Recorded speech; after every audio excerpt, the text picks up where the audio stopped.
Hello and welcome to History Bedtime Stories. Close your eyes and let the warmth of the Mediterranean sun settle over you. Imagine the year is 51 before the Common Era. We are standing on the white marble docks of Alexandria, the crown jewel of the ancient world. The air smells of salt, cedar wood, and the sweet, heavy scent of blue lotus flowers drifting from the nearby gardens. Ahead of us, the Pharos lighthouse towers into the sky, its great mirror reflecting a beam of light that guides ships from across the known world into this harbor of knowledge and power. This is the world of a young woman who would become the most famous queen in human history. But she was not just a queen of beauty and legend. She was a ruler of intellect, a survivor of a cutthroat dynasty, and the last true pharaoh of Egypt. This is the real story of Cleopatra VII Philopator. But before our journey begins, please take a moment to like the video and subscribe. It's a simple way to support the channel. I am also always curious to know where in the world and at what time are you joining me tonight. So, I would really love to hear from you in the comments.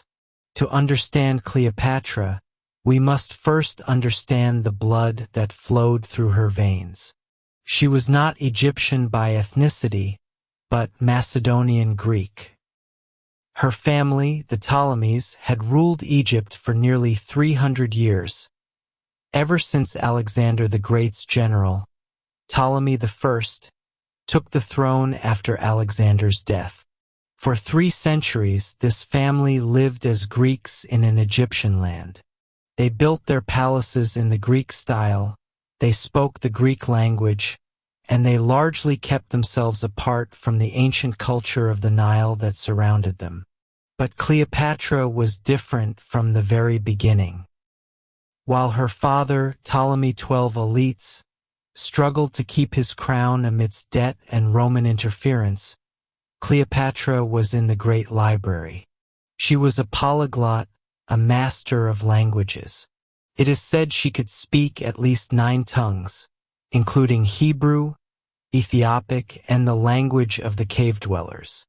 Most importantly, she was the first in her entire 300-year dynasty to bother learning the Egyptian language. She wanted to speak to her people in their own voice, to understand the ancient rhythms of the Nile that had sustained this land for millennia.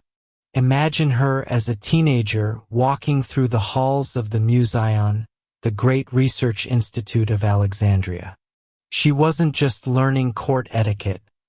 She was studying mathematics, philosophy, astronomy, and medicine.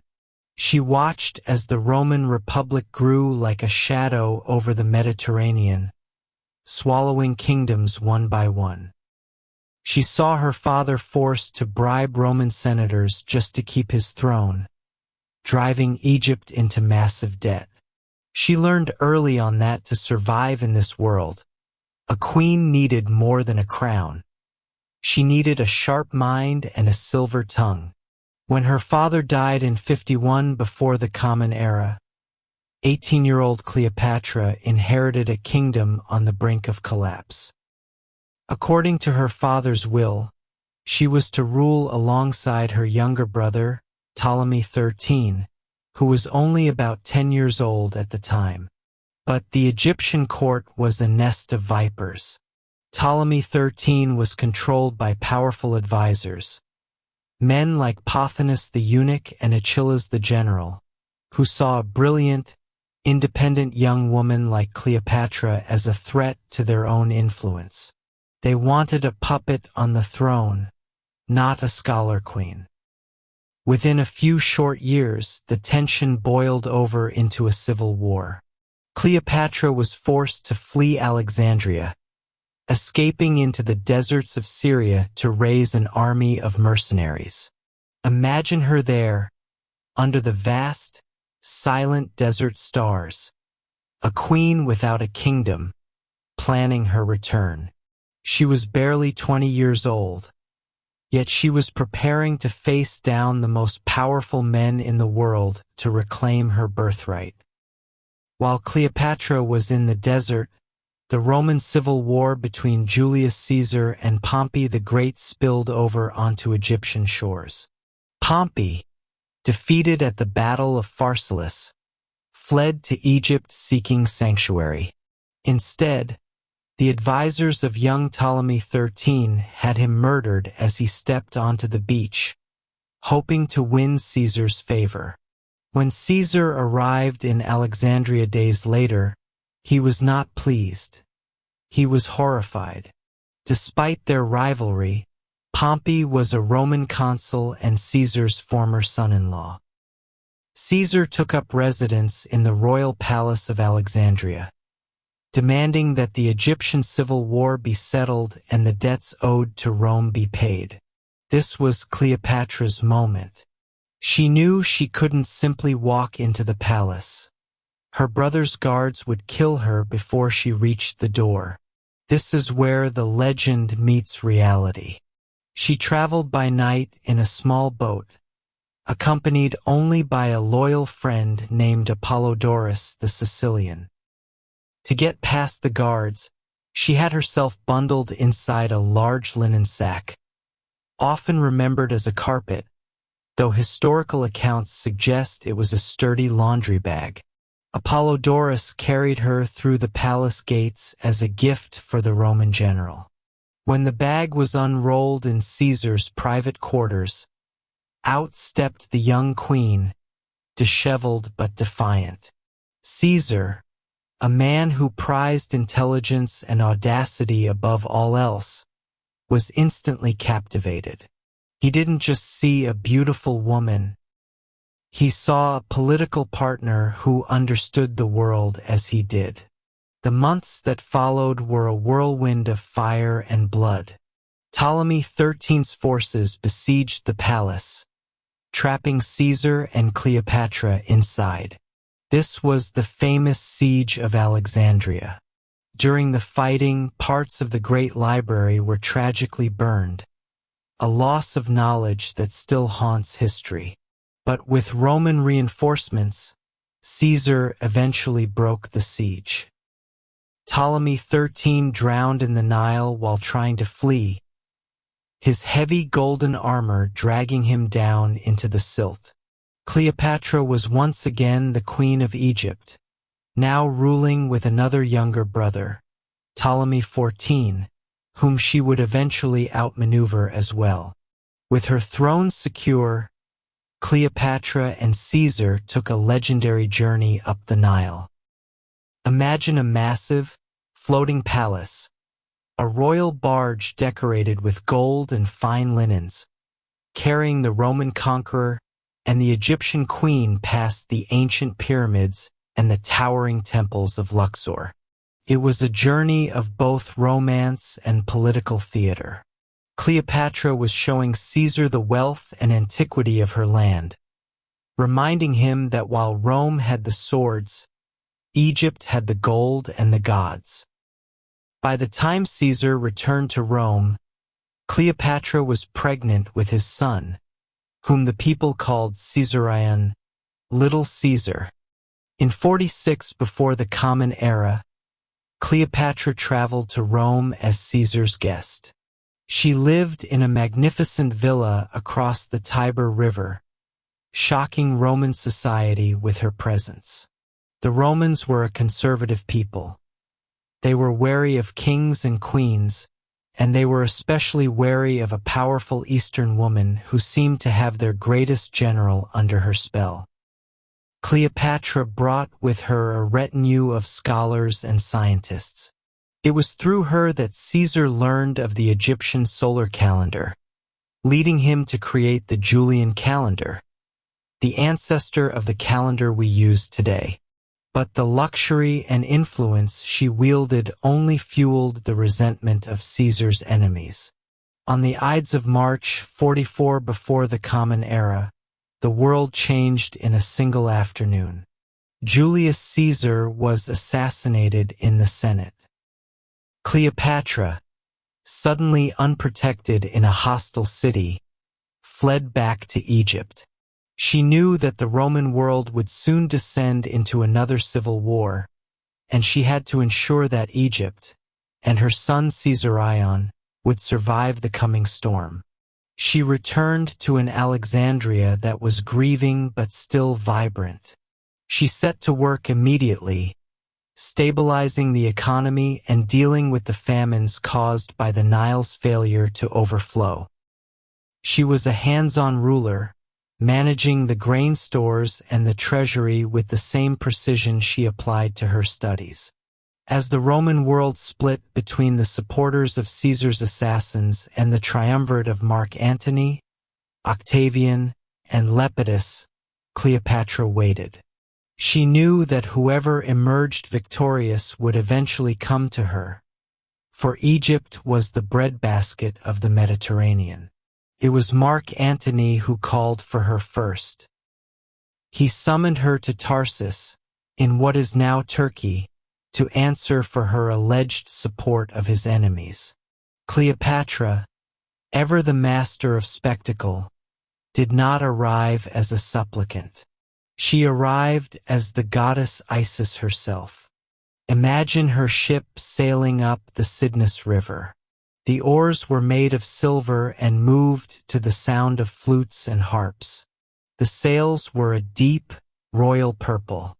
Cleopatra reclined under a canopy of gold cloth, dressed as Aphrodite, while young boys fanned her like cupids. The scent of expensive incense was so strong it reached the riverbanks before the ship did. Antony, a man of earthly appetites and a love for the theatrical, was overwhelmed. What began as a political interrogation turned into one of the greatest alliances in history. Mark Antony was everything Caesar had not been. Where Caesar was calculated and intellectual, Antony was passionate and impulsive. He was a soldier's soldier, a man who drank wine by the amphora and loved spectacle almost as much as he loved battle. When he saw Cleopatra's magnificent arrival at Tarsus, he saw not just a political ally, but a kindred spirit who understood the power of grandeur. That first evening, she invited him to dinner aboard her golden barge. The Roman sources tell us that the meal was served on vessels of pure gold, that the walls were draped in the finest purple silks, and that the air was thick with the smoke of rare myrrh and frankincense. By the end of the night, Antony had abandoned his plans to march east against the Parthians. Instead, he followed Cleopatra back to Alexandria, leaving his armies to winter on the Syrian coast. The months that followed were a delicate dance of politics and passion. Alexandria in winter was a city of festivals and learning. Antony reveled in the luxury of the Ptolemaic court, but this was not mere indulgence. Cleopatra was educating him, showing him the wealth and sophistication of the Eastern Mediterranean.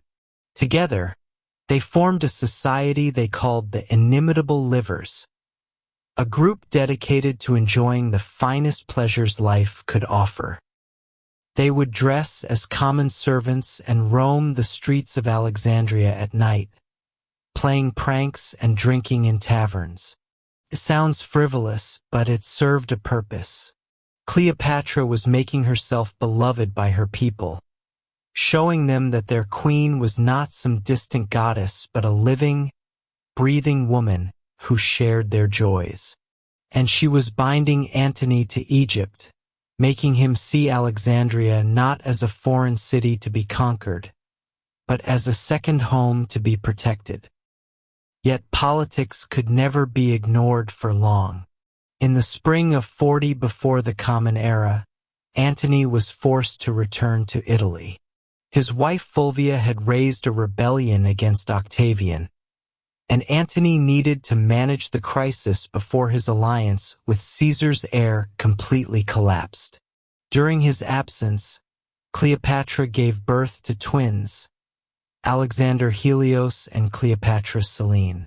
She named them for the sun and moon, symbols of her ambition to rule not just Egypt, but all the Eastern world. When news of the children reached Rome, the conservative senators were scandalized. Here was proof, they said, that Mark Antony was abandoning Roman values for Eastern decadence. The political situation in the Roman world grew increasingly complex. Fulvia died during her exile, removing one source of tension between Antony and Octavian. To cement their alliance, Antony married Octavia, Octavian's sister, in 40 before the Common Era. It was a marriage of pure political convenience, but it left Cleopatra in a precarious position. She had gambled everything on her alliance with Antony, and now he was tied to her greatest rival by marriage bonds. She withdrew to Alexandria and waited, managing her kingdom with careful attention to detail while watching the Roman political situation with the intensity of a hawk watching for prey. Cleopatra's Egypt during this period was a marvel of administrative efficiency. She spoke the language of the fellahin, the farmers who worked the Nile's fertile mud. She understood the ancient rhythm of the flood seasons and the careful balance needed to keep the granaries full. When the Nile ran low, threatening famine, she opened the royal storehouses to feed the people. When bandits threatened the trade routes, she sent her own guards to protect the merchants. She was not just a ceremonial ruler. She was a working queen who understood that her power ultimately rested on the prosperity of her subjects. The loyalty she inspired would prove crucial in the trials to come. In 37 before the Common Era, the fragile alliance between Antony and Octavian began to crack. Antony needed Egyptian gold and ships for his planned campaign against the Parthian Empire. Octavian was busy consolidating power in the West and had little interest in supporting his rival's Eastern ambitions. When Antony requested a meeting with Cleopatra to discuss military support, she agreed, but this time she held the cards. The queen who sailed to meet Antony at Antioch was no longer a supplicant seeking protection. She was a sovereign ruler negotiating with an equal. Their reunion was passionate and politically decisive. Antony formally recognized the twins as his children and promised to restore the ancient Ptolemaic Empire to its full glory. In return, Cleopatra agreed to fund his Parthian campaign and provide a fleet of 200 ships. To seal their alliance, they celebrated a magnificent wedding ceremony, proclaiming their love to the world despite Antony's marriage to Octavia. Cleopatra gave birth to another son, Ptolemy Philadelphus, in 36 before the Common Era.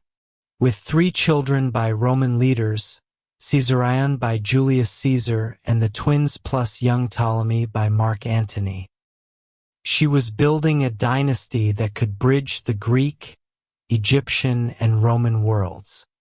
The Parthian campaign that followed was a disaster that revealed both the strengths and weaknesses of the Antony-Cleopatra alliance. Antony, eager for the military glory that had eluded him since Actium, ignored Cleopatra's advice to attack through Armenia and instead chose a direct assault on the Parthian heartland.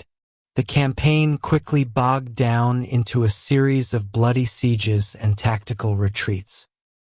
Worse, the Armenian king Artavasdes, whom Antony had trusted, betrayed the Romans to the Parthians at a crucial moment. By the time Antony limped back to Syria, he had lost nearly half his army, 35,000 men, and most of his siege engines. The Eastern expedition that was supposed to equal Caesar's conquest of Gaul had instead become one of the greatest military failures in Roman history. But Cleopatra, rather than abandoning her defeated ally, saw opportunity in disaster. She sailed personally to meet Antony's battered legions as they retreated through Syria, bringing supplies, medical aid, and fresh recruits. Her presence among the wounded soldiers became legendary. Here was a queen who shared the hardships of war, not one who merely counted the profits from her palace. She nursed Antony through a period of deep depression and heavy drinking, slowly rebuilding his confidence and his army.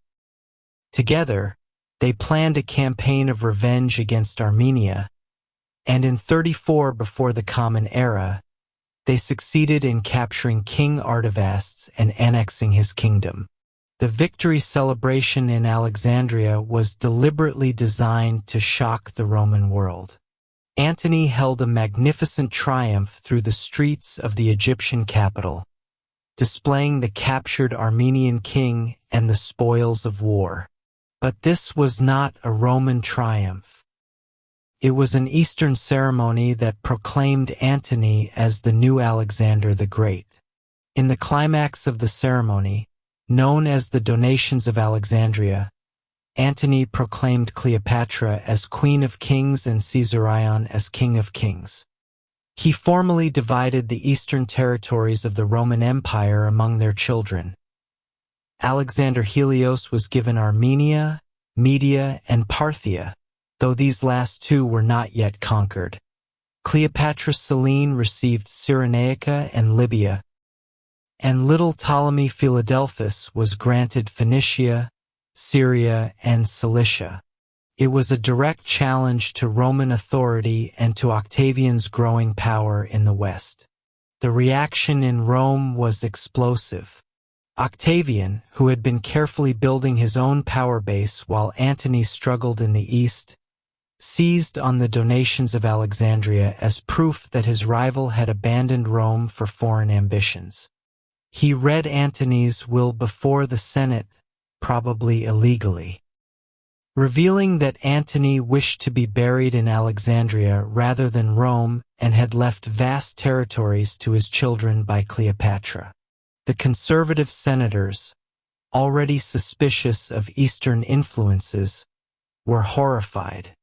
Here was confirmation of their worst fears, that Rome might become just another Oriental monarchy ruled by a foreign queen. The propaganda war that followed was as brutal as any military campaign. Octavian portrayed himself as the defender of traditional Roman values against the corrupt influence of an Eastern seductress. He commissioned poets and orators to spread stories of Cleopatra's supernatural powers, her unnatural hold over noble Roman men, and her plans to make Alexandria the capital of the world. Cleopatra, for her part, portrayed herself as the heir to Alexander the Great and the protector of Greek civilization against Roman barbarism. She commissioned coins showing herself as the goddess Isis, emphasizing her divine authority and her role as the mother of future kings. Behind the propaganda lay very real concerns about the balance of power in the Mediterranean world. Cleopatra's Egypt controlled the grain supply that fed Rome itself. Her treasury was filled with the accumulated wealth of the pharaohs. Her navy, when combined with Antony's legions, represented a formidable military force. If she could successfully challenge Roman dominance, other Eastern kingdoms might rally to her cause. The stakes were nothing less than the future of civilization. Would the world be ruled from Rome by Roman law, or from Alexandria by divine monarchs in the ancient style? The final crisis began in 33 before the Common Era, when the triumvirate officially expired and was not renewed. Rome now had two competing rulers, each claiming to represent the legitimate government. Octavian controlled the West, while Antony and Cleopatra commanded the East. Both sides began mobilizing for what everyone knew would be a final, decisive conflict. Cleopatra threw the full resources of Egypt into the preparations. She commissioned a new fleet of massive warships, each the size of a floating fortress. She melted down golden statues and temple ornaments to pay for mercenaries from across the known world. She even personally oversaw the training of her naval crews, learning the arts of war that had traditionally been left to men.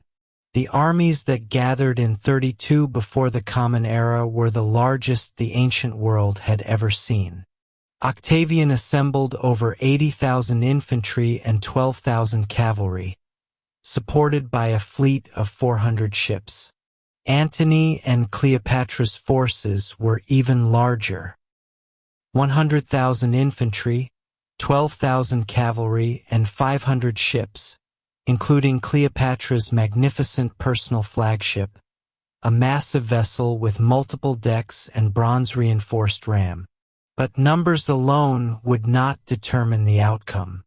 The loyalty of the troops, the skill of the commanders, and the favor of the gods would all play their part in the battle that would decide the fate of the ancient world. As both fleets maneuvered for position in the waters off the Greek coast, Cleopatra was making her own preparations for the battle ahead. She knew that defeat would mean not just the loss of her kingdom, but probably the execution of herself and her children. She had molten gold sewn into her robes and carried poison in a hollow hairpin, determined that she would never be paraded through the streets of Rome as a captive. The last pharaoh of Egypt was preparing to face her destiny, whatever form it might take. The morning of September 2nd, 31 before the Common Era, dawned clear and calm over the waters of the Ambracian Gulf near Actium. The sea was like polished bronze, reflecting the rising sun as two of the greatest fleets in human history prepared for battle. On one side, Octavian's ships formed neat battle lines, their bronze rams gleaming and their disciplined crews moving with the precision that had made Rome master of the Mediterranean.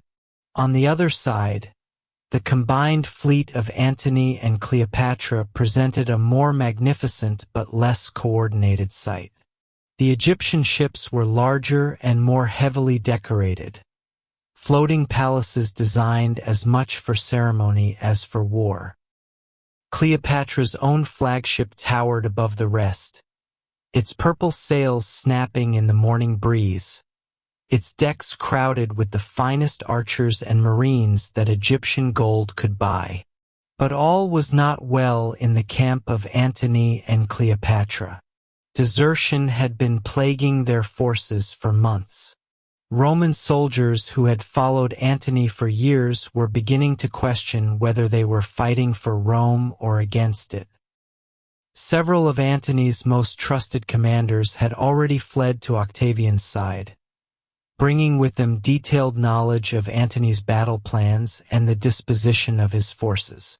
The great army that had seemed so formidable on paper was beginning to crack under the pressure of divided loyalties and uncertain morale. Cleopatra understood the danger better than anyone. She had been urging Antony to abandon the naval battle and retreat inland, where their superior numbers might give them an advantage. But Antony, stung by years of propaganda portraying him as a weak man dominated by a foreign woman, was determined to prove his Roman courage in a direct confrontation. He believed that one decisive victory would shatter Octavian's coalition and restore his position as the dominant power in the Roman world. It was a gamble with the highest possible stakes, and Cleopatra, despite her reservations, committed her ships and her fate to his decision. The battle began around noon with the clash of bronze rams and the splintering of wooden hulls. The Roman ships, smaller and more maneuverable, used their traditional tactics of ramming and boarding. The Egyptian vessels, carrying towers full of archers and catapults, tried to use their superior firepower to break up the Roman formations. For hours, the battle raged without clear advantage to either side. Ships burned and sank while others grappled together in deadly embraces, their crews fighting hand-to-hand on blood-slicked decks. Then, in the late afternoon, something went wrong with Antony and Cleopatra's battle plan. The exact details remain disputed by historians, but the most reliable accounts suggest that Cleopatra, seeing that the battle was not going decisively in their favor and fearing that her retreat might be cut off, gave the signal for her squadron to withdraw from the fighting.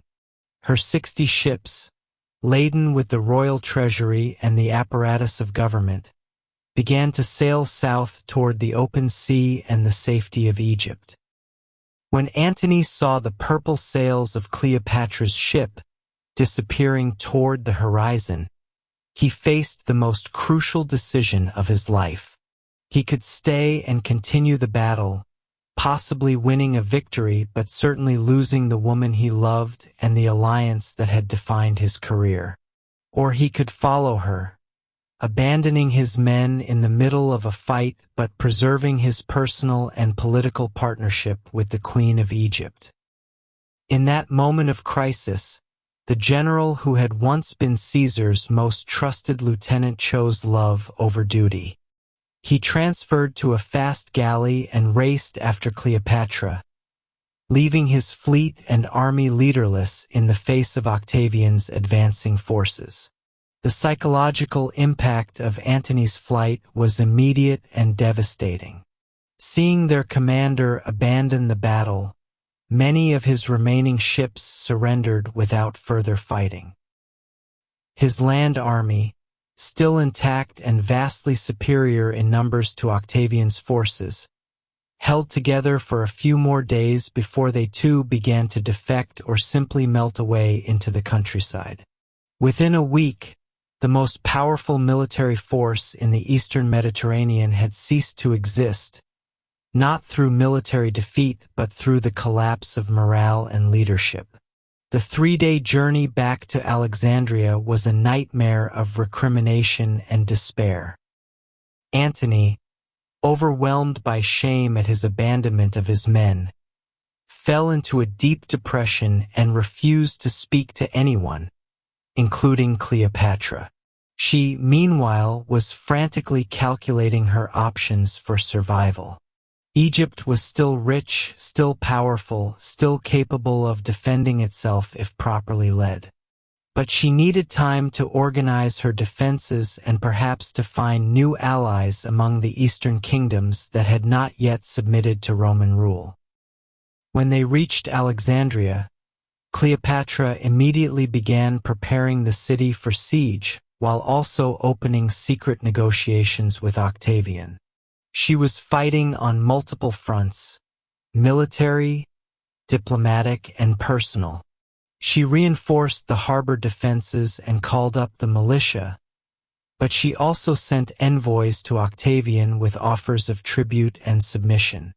Most desperately of all, she began making arrangements for the safety of her children. Caesarion, now 17 and old enough to be seen as a threat by Octavian, was sent south toward Ethiopia with a small group of loyal guards and enough gold to establish himself in exile. The younger children were kept close to her, but she made sure that their tutors and nurses knew the locations of secret escape routes from the palace. Antony, meanwhile, was sinking deeper into despair and drink. He built himself a small hut on a pier extending into the harbor and spent his days there alone, calling himself a new Timon in reference to the legendary Athenian misanthrope. He had lost everything that defined him as a Roman: his army, his honor, his position, and his future. Only gradually, through Cleopatra's patient care and the loyalty of a few remaining friends, did he begin to emerge from his depression and take an active role in preparing Alexandria's defense. The final year of their reign was a strange mixture of desperate preparation and determined normalcy. Cleopatra continued to hold court, to manage the kingdom's finances, and to oversee the education of her children. She commissioned new statues and buildings, as if to demonstrate that the Ptolemaic dynasty would continue forever. She also experimented with various poisons, testing them on condemned criminals to find one that would provide a quick and painless death if capture became inevitable. Ancient sources tell us that she settled on the venom of the Egyptian cobra, the asp that had been the symbol of pharaonic power for 3,000 years. Antony, slowly recovering his spirits, threw himself into the defense preparations with characteristic energy. He organized gladiatorial games and public feasts, trying to maintain the morale of the Alexandrian population. He and Cleopatra founded a new society to replace their old, inimitable livers. This one they called the Partners in Death, a grimly appropriate name for their circumstances. They celebrated each day as if it might be their last, which indeed it might be. Octavian, meanwhile, was in no hurry to attack. He spent the winter consolidating his victory at Actium, distributing rewards to his supporters and punishments to his enemies. He was also conducting his own negotiations with Cleopatra, though his terms were harsh: unconditional surrender, the payment of massive tribute, and her appearance in his triumph in Rome. He dangled before her the possibility that her children might be spared if she cooperated fully with his demands. These negotiations gave Cleopatra hope that she might yet find a way to preserve her dynasty, even if she could not save herself. In the summer of 30 before the Common Era, Octavian's legions finally arrived in Egypt. They advanced methodically along the coast road from Palestine, meeting little resistance from the demoralized Egyptian forces. Antony made one last attempt at military glory, leading a cavalry charge against the Roman vanguard that briefly scattered the enemy horsemen. It was a small victory, but it restored some of his confidence and reminded him of the warrior he had once been. That night, he and Cleopatra celebrated as if they had won a great battle instead of a minor skirmish. The celebration was premature. The next day brought news that Antony's fleet had gone over to Octavian without a fight, and that the Roman army was now approaching the suburbs of Alexandria. Worse yet, many of Antony's remaining officers were secretly negotiating their own surrenders, hoping to win favorable terms from the victorious Octavian. The end was clearly at hand, and both Antony and Cleopatra began to prepare for death in their own ways. The final tragedy played out over 3 days in early August of 30 before the Common Era. On the first day, Antony led what remained of his army in a last desperate attack on Octavian's positions. The assault was a complete failure, and Antony returned to the palace in despair, convinced that Cleopatra had betrayed him to the Romans. In his rage and grief, he threatened to kill her, forcing her to flee to her tomb, which she had been preparing as her final refuge. From the safety of her mausoleum, Cleopatra sent word to Antony that she was dead, hoping to calm his fury and perhaps to provoke him into some desperate action that might yet save the situation. The message had exactly the effect she intended, but not the one she hoped for.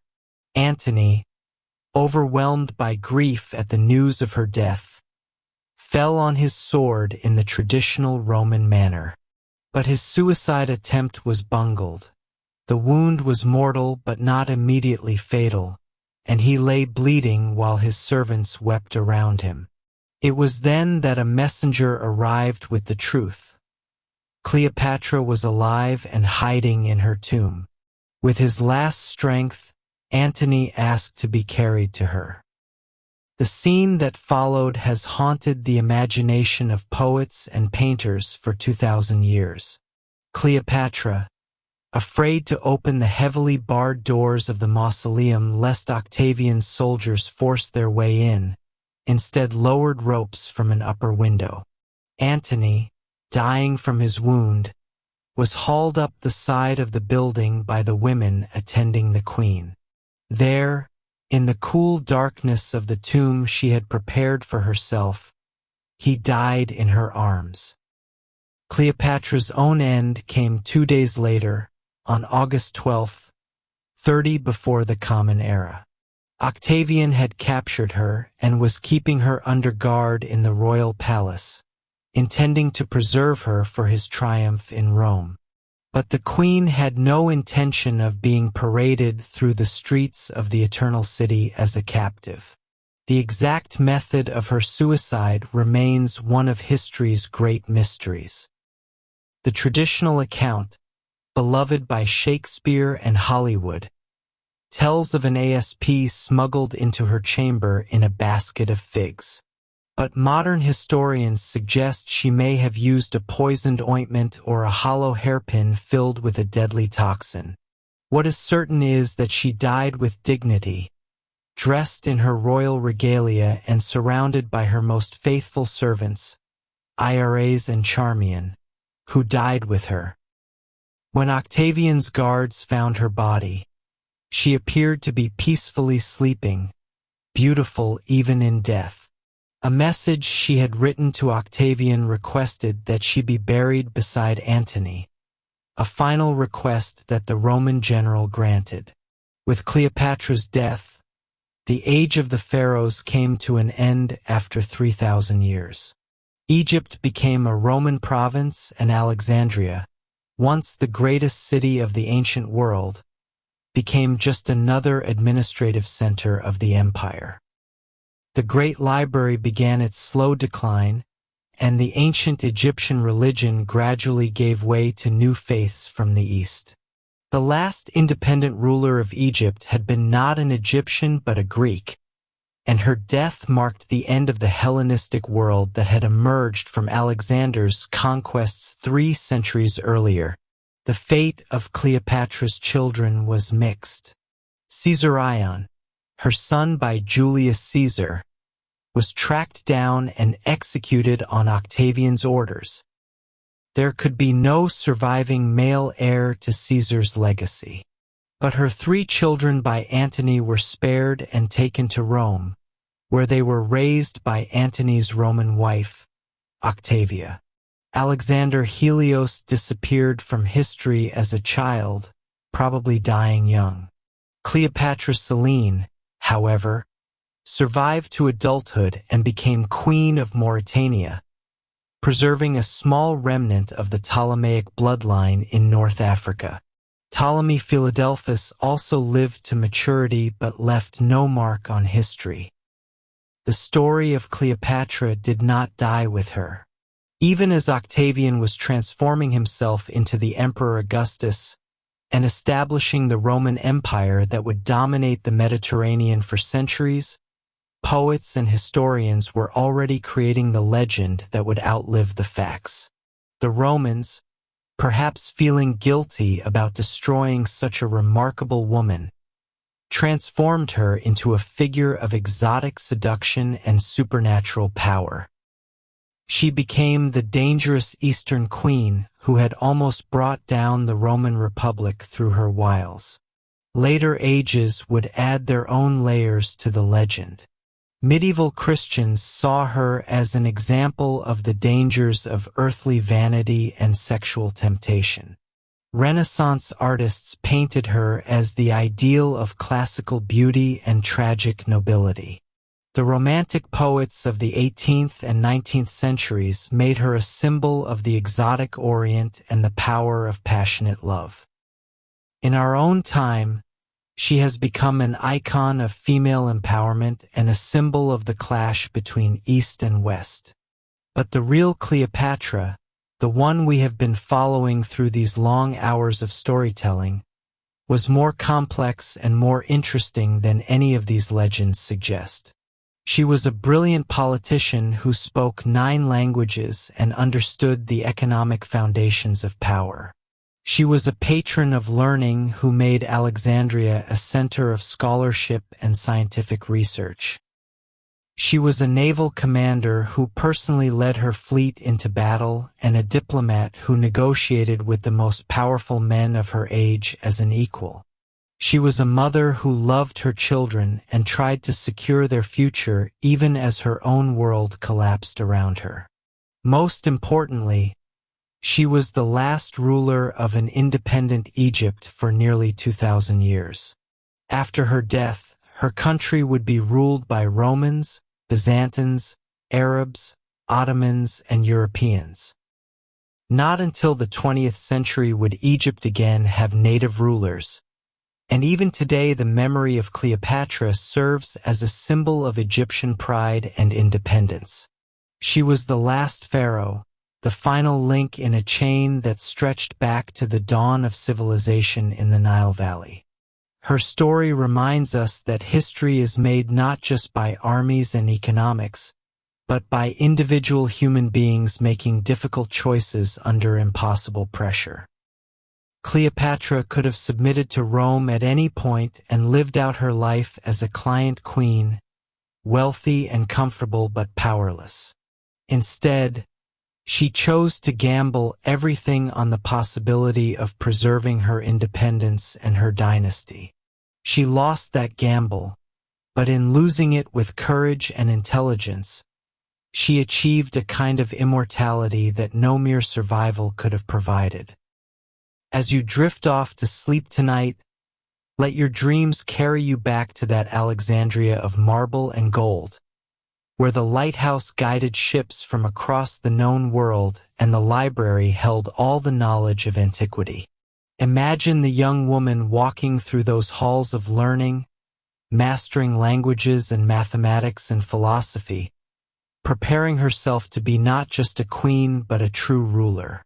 Remember that behind all the legends of beauty and seduction lies the more remarkable truth, that the last pharaoh of Egypt was one of the most capable and intelligent leaders of the ancient world, a woman who almost changed the course of history through the sheer force of her will and intellect. The Mediterranean world she knew is long gone, buried under centuries of change and conquest. The Alexandria she loved lies beneath the modern city, its palaces and temples lost to earthquake and neglect. But the memory of Cleopatra endures, reminding us that even in defeat, greatness can achieve its own kind of victory. She may have lost her kingdom, but she won something more precious, a place in the human story that no conqueror can take away. And with that thought, let the gentle lapping of the Nile against the ancient stone quays carry you into peaceful dreams, where queens and scholars still walk the marble halls of the greatest library the world has ever known, and where the last light of the ancient world still burns bright against the coming darkness. If you enjoyed this journey through the real story of Cleopatra, please give this video a like to help others discover these hidden histories, and subscribe to History Bedtime Stories for more tales of the remarkable people who shaped our world. Sweet dreams, and thank you for listening.